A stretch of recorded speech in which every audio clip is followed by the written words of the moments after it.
Last year, the only Zelda game I had ever really played was Breath of the Wild, and I didn't really care to play any other Zelda games. And that all changed when I played Tears of the Kingdom and realized these guys are pretty good at making games. After beating Tears of the Kingdom, I decided I might as well play every Zelda game possible, and that quest has basically come to an end, with me finally beating Skyward Sword a few weeks ago, along with every other 3D Zelda game. I have a pretty fresh experience with every Zelda game from Ocarina of Time to Tears of the Kingdom, which is why I got the idea to do an unbiased ranking of every 3D Zelda game. This ranking will be based on 3 factors: how much I enjoyed the game, how replayable the game is, and how impactful it is to video games as a whole, and stupid stuff like sales are not going to be considered at all. With all of that out of the way, let's begin.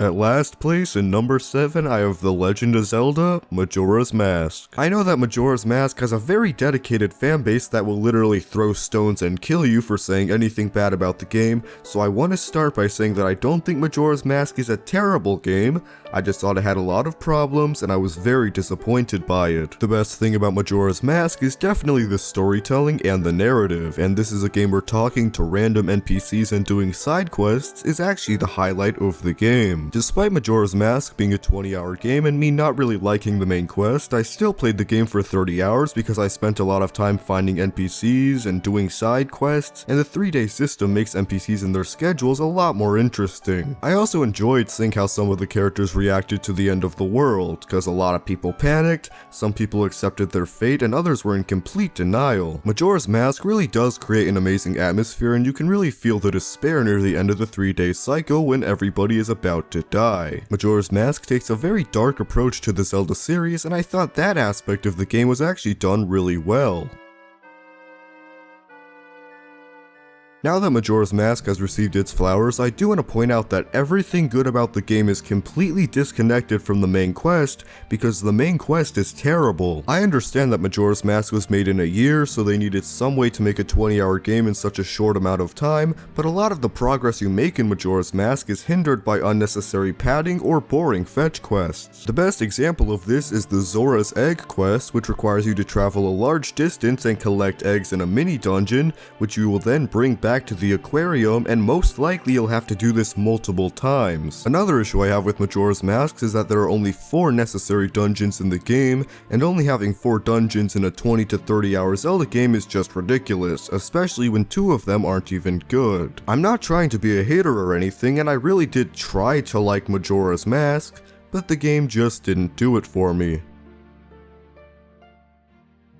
Number 6, The Wind Waker. Honestly, it feels like a disservice to put The Wind Waker so low on the list because I do like the game a lot. I just don't feel like it's on the same level as the other games we'll be talking about. The Wind Waker is another game that excels in its presentation, which is why I think so many people love it and have it as their favorite Zelda game. The cartoony art style and even the sound design is completely different to any other 3D Zelda game, and much like Majora's Mask, it's one of the most unique games in the series. Unfortunately, The Wind Waker is a solid game overall, but it doesn't really excel in anything beyond its art style. The story is mediocre, and so are the dungeons, and the characters are great but unimportant,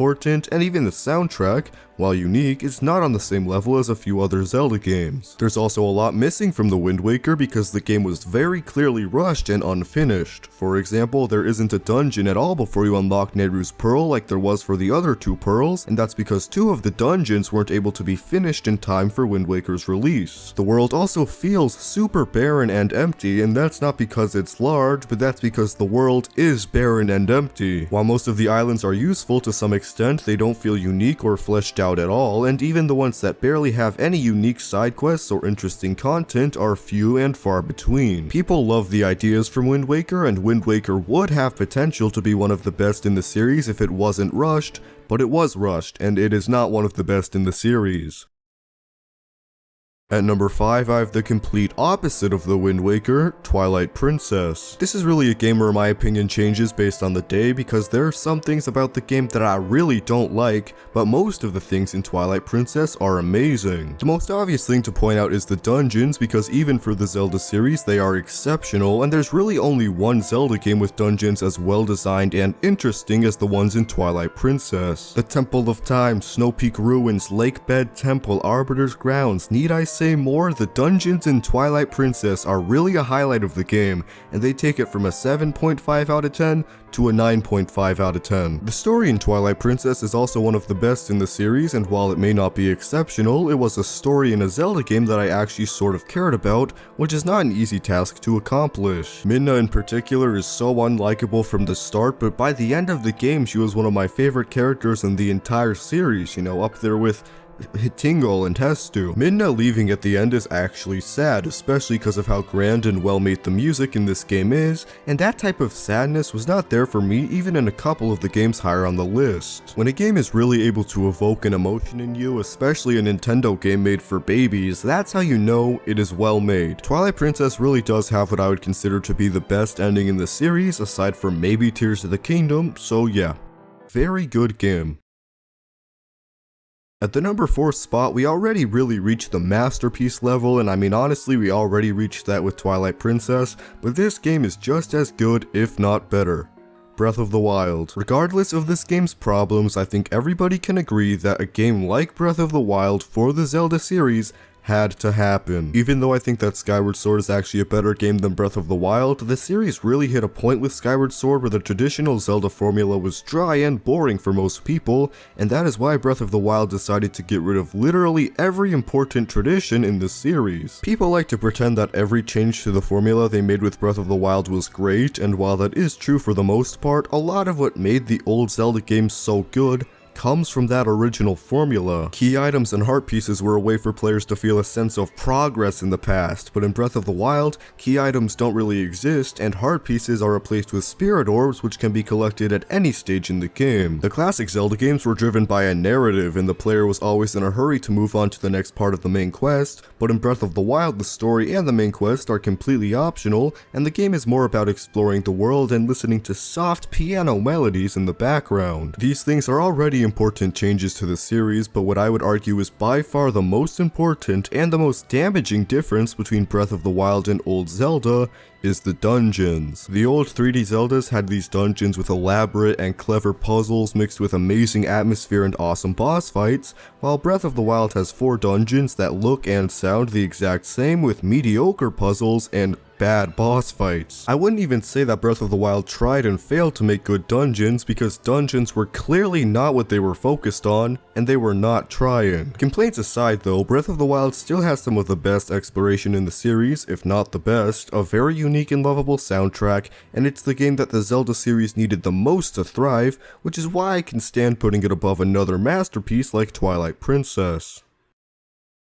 At number 3 we have Skyward Sword, and oh my goodness, this game is so underrated. I think if you want to show a child that life isn't fair, all you have to do is get them to play Skyward Sword, and then see what people think Skyward Sword is actually like. This game has the best dungeons in the series, one of the best soundtracks in the series, the best art style in the series, and I still know a guy who says it is a C-tier Zelda title. We really need to bring back the whole tying people up and throwing tomatoes at them thing, because people who hate Skyward Sword completely deserve it. Now on to making a real argument, there isn't much to say about Skyward Sword because it really gets all of the fundamental Zelda stuff just right. Unfortunately, the new stuff that Skyward Sword introduces is ironically the stuff that drags the game down a bit, and probably the reason the game gets so much hate. The motion controls are a great idea, and they could have made the game so much better, but they're completely unreliable, and at times it's obnoxious how much you have to use them. On the other hand, the final fight against Demise is a perfect example of the motion controls making Skyward Sword way better,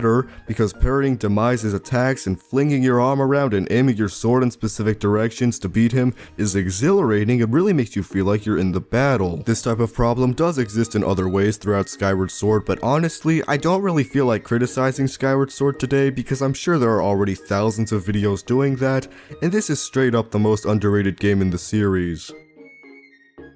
At number 2, I have The Legend of Zelda Tears of the Kingdom, and oddly enough, this game has become insanely controversial. It is true that Tears of the Kingdom has a lot of problems, like how the sky is boring and empty, the storytelling sucks, Unibo is in the game, and arguably the biggest issue with Tears of the Kingdom is that the overworld is still decently empty. When Breath of the Wild first came out, there wasn't a huge game like it, and that open-ended gameplay taken to such an extreme was very unique and interesting, but now we have games like Red Dead Redemption 2, where despite despite being a more limited and realistic environment, there is way more for the player to do around the world than Tears of the Kingdom or Breath of the Wild. So yeah, it is true that Tears of the Kingdom is not without its faults, and I would be lying if I said that there was even such thing as a perfect game, but I do still think that Tears of the Kingdom doesn't get the credit it deserves anymore. Comparing it to Breath of the Wild, they went from terrible dungeons to okay dungeons, bad bosses to good bosses, a great soundtrack to a slightly better soundtrack, and all around Tears of the Kingdom did improve on the majority of what made Breath of the Wild so good. My real issue with the Tears of the Kingdom criticism isn't the fact that people were disappointed with the game, but rather that a bunch of people who were not disappointed by the game called it the best game in the series when it came out, and then immediately folded once people started to criticize it. I could have been one of those people too, and honestly Skyward Sword could be a better game than Tears of the Kingdom, but considering I've put over 130 hours into the game and I loved it from start to finish, I can't in good conscience put it anywhere lower than number 2. At the number 1 spot, I have The Legend of Zelda Ocarina of Time, and do I really need to explain why it's number 1? This game has great characters, the best story in the series, and some of the best dungeons too. The music is so magical and fits every area so well, and this game was the pioneer not only for the series, but for 3D gaming as a whole. Ocarina of Time wasn't just an important milestone back in the day, but rather it remains one of the best video game experiences that a person can have. It is truly one of the best games ever made, and it has no flaws. Except for the water temple.